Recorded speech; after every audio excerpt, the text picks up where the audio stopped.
Осы сендер білесіңдер ма?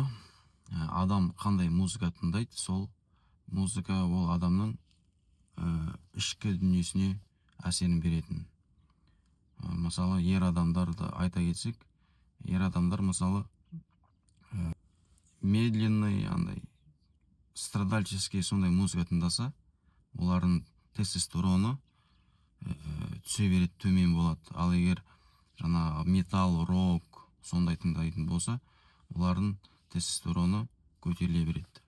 Бұны мен айтып отқан жоқпын, бұны ғалымдар дәлелдепті. Қанша жылдан бері зерттеп. Мысалы, шынымен ғой, қазір ойлап қарасаңыз, көп жас жігіттер, ер азаматтар тыңдайтын музыкалары бәрі андай пизострадальческий дейді ғой, айтады ғой. Садрадин, Джонни, Пони, тагым андай типа разбитая душа деген типа сондай өлеңдер тыңдайды ғой.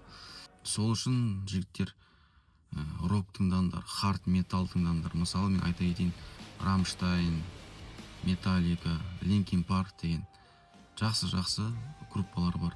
Тыңдап көріңіздер, өте әдемі, өте әсерлі.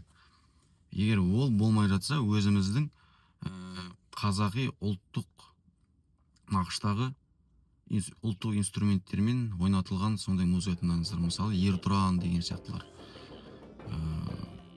Енді анда-санда жаңағы страдать ететін музыка тыңдап тұруға болады, бірақ күнде емес. Оның өзінің уақыты бар негізі. Ал сіз қандай музыка тыңдайсыз? Жазып кетіңіз.